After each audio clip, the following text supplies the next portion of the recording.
What's up, guys? Welcome back to Cool Fred's BMW Tech. This Cool Fred here with some more content on some more BMWs that I'm be repairing. For you guys who are new to the channel, Cool Fred's BMW Tech is a video vlog series about just me talking about BMWs in general, me repairing the vehicles, some of the technology. It could be a variety of stuff, but mostly it's just me doing vehicle repairs and talking about some of the problems that you may have with them and things like that. So for you guys who have been liking the videos and subscribing to the channel, special shout out to all my subscribers. This channel is basically, about BMWs in general. From time to time, it may be some other German vehicles on the channel if it's something that I can tackle. But generally, all the stuff here I talk about on Cool Fred's BMW Tech is from a technician's perspective, but some things may be common issues. So I want to wish you guys a happy new year. Hope everybody's 2024 is getting off to a good start. And shortly, I'm gonna show you guys the first BMW that we're gonna be repairing this year on Cool Fred's BMW Tech. So just stay tuned. All right, so that's it right there. So that right there is a 2019 BMW X3. So the engineering code on this is a G01. So when you hear people talking about the E cars or the G cars, and they give a number, they usually give a letter and a number. So this is the G series of vehicle, and it's a G01. So it's a late model X3. They're still producing these today, but shortly a new model, a new body style is going to be out shortly. So I'm not sure if that's going to be a 2025 model. This is what we got. 2019 X3. It's an X-Drive 30i, so it has, I believe, the B46 engine in here. I believe that's the B46O. So I'll know a little bit more in depth after I scanned it, exactly which engine has got in it. So and then in a little bit, I'm probably gonna go ahead and scan it. So I typically like to scan the cars first, just to make sure there are no faults in there, nothing surprising. And then I'll talk about, well, you can probably see right here while it's here, it's got a message on the dash that says refill coolant. So he's been having some issues with some coolant leaks, and we'll talk about those in a little bit. All right, so I went on and moved a few parts out of the way here, so I can show you guys what's going on. So I do got it pressure tested, and this over here, what you kind of hearing, it sounds like it's something seeping over here. So it sounds like that it's a leak coming from the expansion tank. So this right here, I want to say is a new leak, because like I said, I checked this thing out a couple months ago, and my client, he wanted to have he had a few things come up. He was in between relocating to this city for a job and things, so of course he had some things financially to work out. But when I first inspected it, the expansion tank wasn't leaking, and you kind of tell it's got signs around here that the expansion tank is leaking.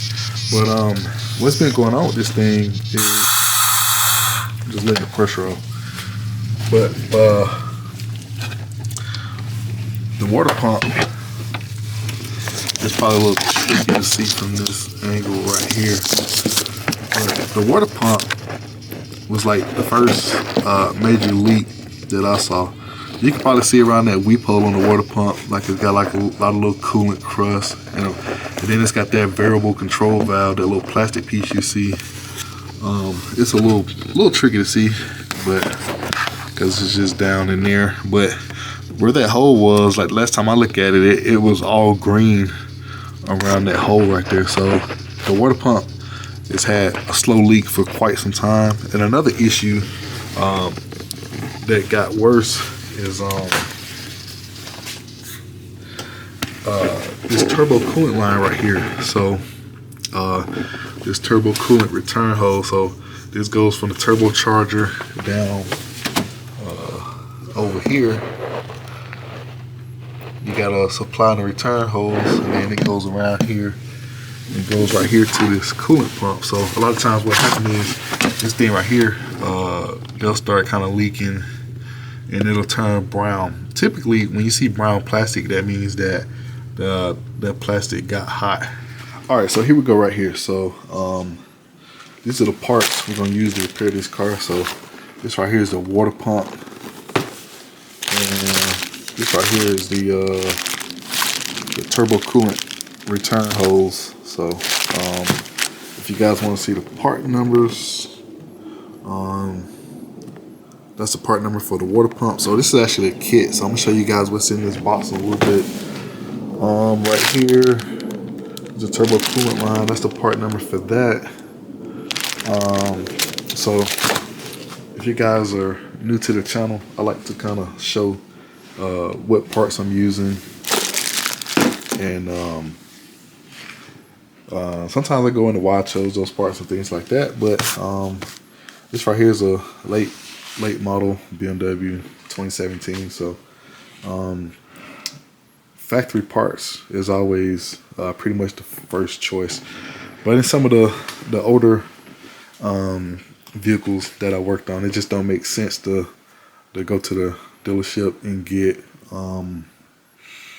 you know, just the paid up you know, the premium price for the dealership branded part, if there are some other OE manufacturer parts options. So a lot of times, you know, on some of the older stuff, just to keep things within a certain budget, we may choose to go and in a lot of cases it's the same manufacturer who makes the parts for BMW.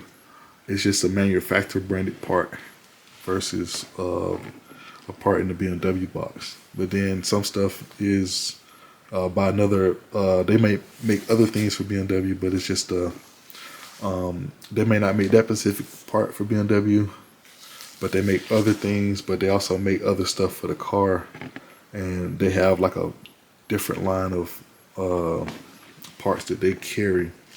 All right, so this right here is a turbo coolant line out the bag. So it's got a new O-ring on this end right here. So new O-ring right there. So that's these yellow O-rings here. So it's another one identical to this one on the other line, which I have to remove first to get this replaced. So that's that one. All right, so I'm moving on here to getting that turbo coolant line out of here. So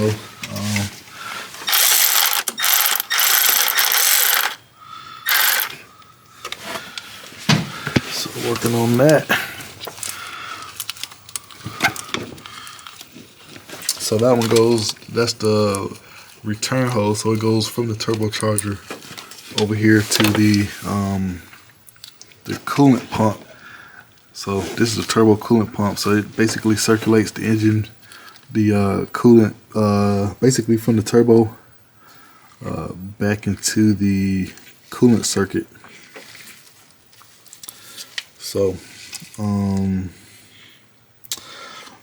this one, just based on the design of it, I just never really just sat and thought about it, because this is the return hose. So basically, I guess the pump just kind of, so I guess it gets gravity fed or some type of pressurized coolant into the feed line over there, and then from over here, I guess this pump, I guess it's just enough pressure to kind of just suck it up and keep it circulating through the engine back into the main cooling system. Because I'm just looking at the design of it, in fact, because that would make sense, because they call it a return line. So I guess maybe it's not enough pressure to push it through, so it just kind of circulates it on through back over into that way there. So I don't know, I never really thought about that. I never really paid attention to how it works, but I'm assuming that's the case because they call it the return line. So alright, so I just used a pick tool to unlock the coolant hose there. So slide that off. So and hopefully I can wiggle this thing and get it. I can wiggle and jiggle it and get it to come out of there. So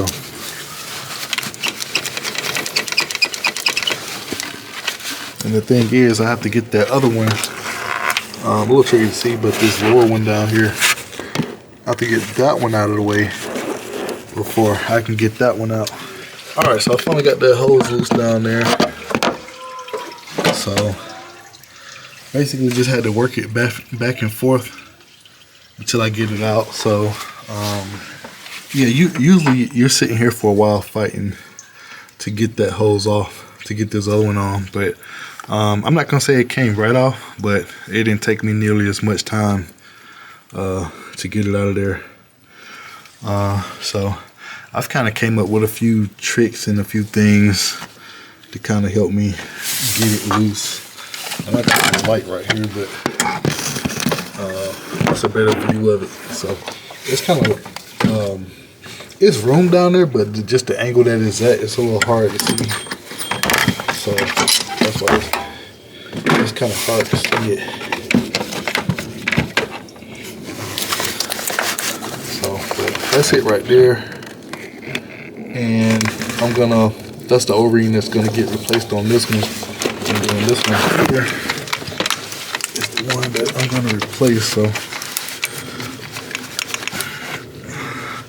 I'm gonna have to do a little bit of, I'm gonna have to put something in there to kind of like pry it while I move it. And hopefully that thing will come on out of there too. Alright, so finally got it out. So just gotta move a few things to get it out of the way so I can get the bad boy replaced. Alright, so I just got the old O-ring off of that hose down there. So I'm about to put the new one on. I'm probably just gonna clean it off with a towel just to make sure there's no residue or nothing on there. But you see this over in here is worn out. So I'm gonna put this one on there. Alright, so I got the hose back in here. So one little tip, I like to put a little bit of like Vaseline or some type of petroleum jelly on the O-rings before I put them in there. So that just kind of help. So this hose here, the ones we're replacing, that one comes with an O-ring, and I just put this O-ring on this other one here. So when you do that, you just wiggle and jiggle it, then it should just fall into place. I must not got it angled the right way because it's not. I think that's almost it. So I might as well just go ahead and plug this in. So a lot of times I spray a little glass clean to kind of lubricate the O-ring. That helps them just lock in better. So I'm gonna do that, and I think it's in now. I guess me moving it down because there's a little ledge down there, so it's got to fit into the right groove. So once it's in the right groove, it'll. The same thing with this one. So kind of wiggle and jiggle them, and it should just pop into place there. So I'm gonna play around with that and get this thing all fixed up.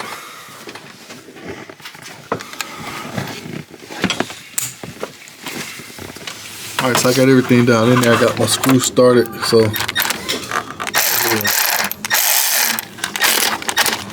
Go ahead and get this thing slugged down.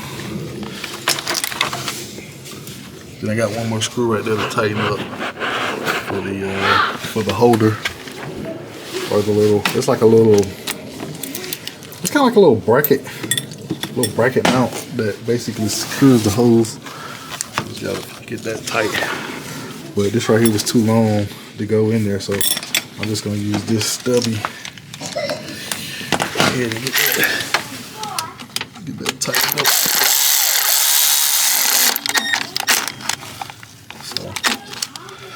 Alright, so I got a few miscellaneous hoses and stuff like that to put on.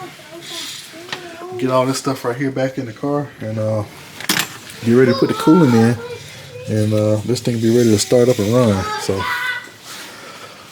I'll be getting this thing wrapped up very shortly here.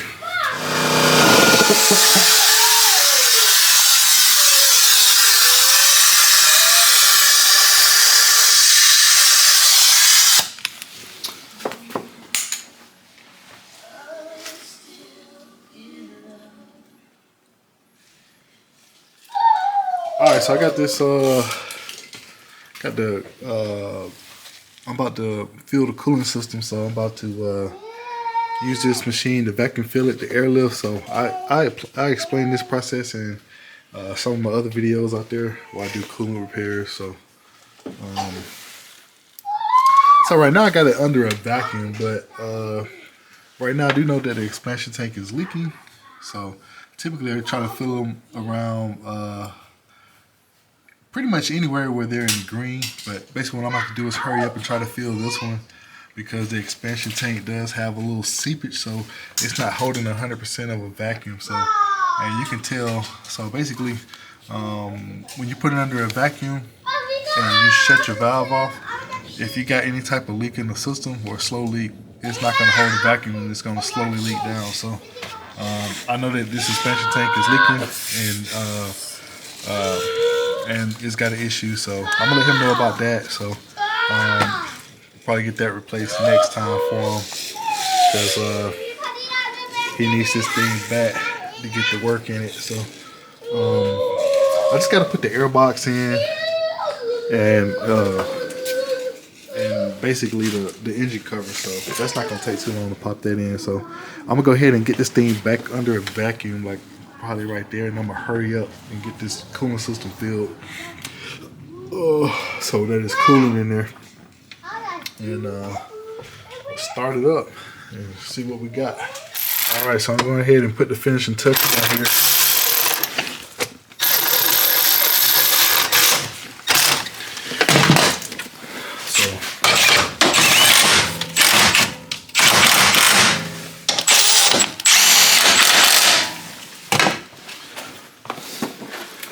So pretty much all I gotta do now is just I just gotta put the under panel trim back up under there, and this thing will be ready to boogie on down the road. So I'm gonna go ahead and do this. I'm gonna go ahead and get this. I just gotta set this down on there. It's just hard to do while I'm holding the camera. I think I got it about in position right there. So go ahead and set that down on there and slide that under panel trim up under there. So these are all the screws for that. So I just got the middle trim out. That was directly kind of in the area where the engine coolant will be dropping. So we'll put that back in and we'll be good to go. All right, so I got it all back together. Gonna go ahead and start it up. See what we got. Make sure everything is good.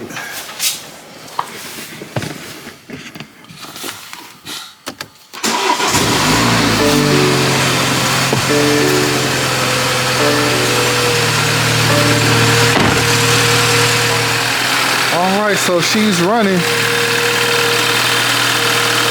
So everything's back together, looking good.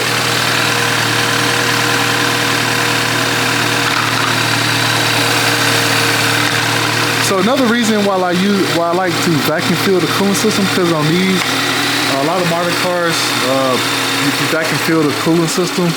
That gets, that pretty much like helps you bleed it.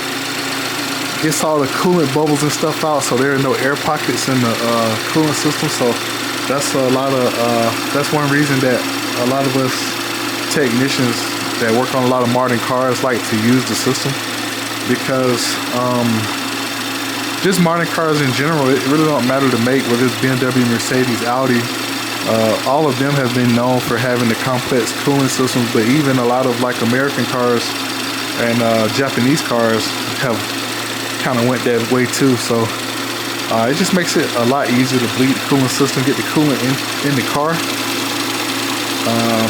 And you don't have to be standing up here with a bottle of antifreeze trying to pour it in. And I mean, that right there takes forever. And then, you know, so that's that. So it's running. I'm gonna test drive it shortly.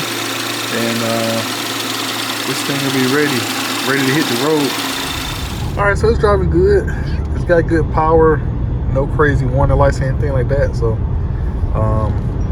I'm just gonna put a couple miles on it, and then I'll just take a quick peek under the hood just to make sure all the hoses and everything's secure.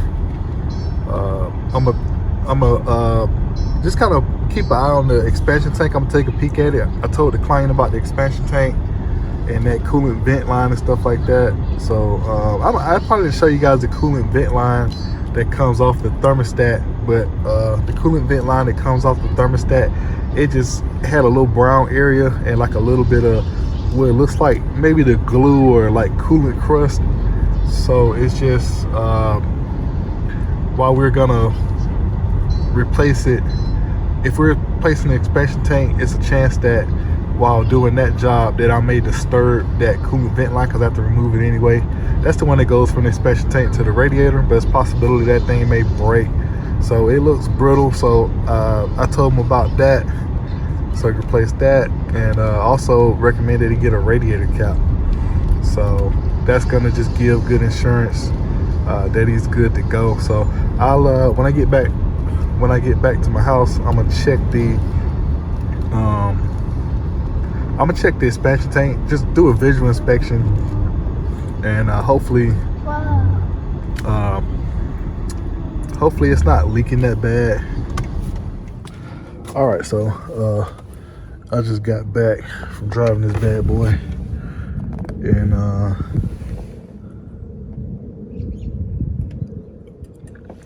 so it seems like there still is a little bit of seepage coming from the expansion tank. So I guess he's gonna grab one. It's a little tricky to see down there, but because I don't have the light on. Let me see if I can turn the light on real quick. All right, so there we go. So you kind of see like little traces of where it's just slowly trickling out. So hopefully he'll grab one sometime within these next few days or whatever, and also let him know about this hose here. So this hose here, basically what I was saying, it's got this that little crust. So I'm not sure if they like glue these together or they some type of like when they manufacture them, but you know, it usually starts doing that first, that little brown stuff, and then you see the coolant leak around here. But that's just an indication that this coolant vent hose right here is just brittle. So while I'm replacing this expansion tank, it's possible that that's just gonna break off. So that goes from here over to the radiator.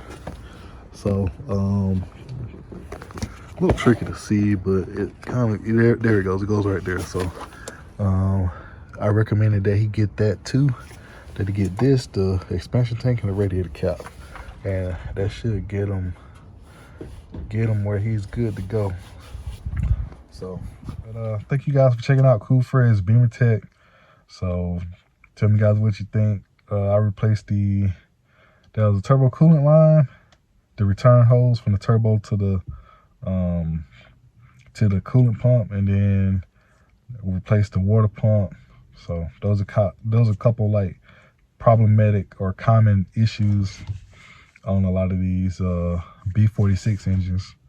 So please be sure to like the video and subscribe to the channel if anything was helpful. So until next time, thanks for checking out Cool Fred's Beamer Tech.